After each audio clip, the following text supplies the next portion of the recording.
With the most recent warnings around climate change and obviously also increasing gas bills, it's absolutely right that we're looking at all the different types of low carbon power that should be out there.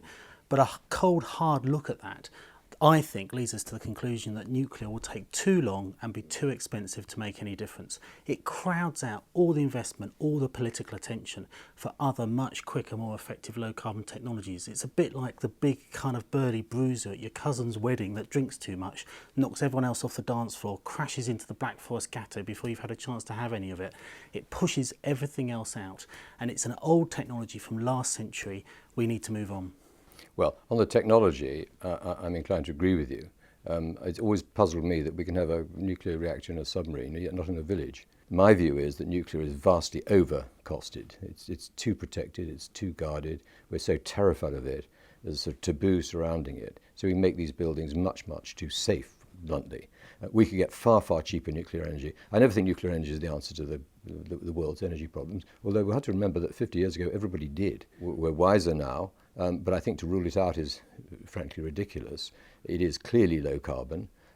I tend to divide, since I'm something of an agnostic on aspects of climate change, my view is that if there's a genuine crisis of global warming, we've got to switch everything out of coal into gas, because gas is the quickest way of getting lower carbon emissions. And my solution to that terms is the dash for gas. I'm quite unashamed about that. But dash for gas is carbon. It's all your eggs in one basket. We need to have eggs in many baskets. One of those baskets for me is nuclear. And nuclear at least is cheaper than wind. It's cheaper than a number of renewables. It should be cheaper than it is, but it's not something I'd ever rule out. It's crazy to think that just by repeating the same old energy policies of the past, we're going to end up with a different outcome. And we have new options now. We have very fantastic energy efficiency technologies that don't get nearly enough the political attention or will that they deserve to really bring about a reduction in energy consumption. That's perfectly possible now because of those technologies, and yet we're not looking at it. Nuclear saps all the attention from that debate. And instead we don't get the attention that's needed on energy efficiency. The same with renewables. Actually, after 60 years of nuclear sector being pampered like no other sector out there, subsidised, pampered, protected, lied about and so on, actually we've not seen the cost of nuclear come down, we've seen the cost of nuclear going up.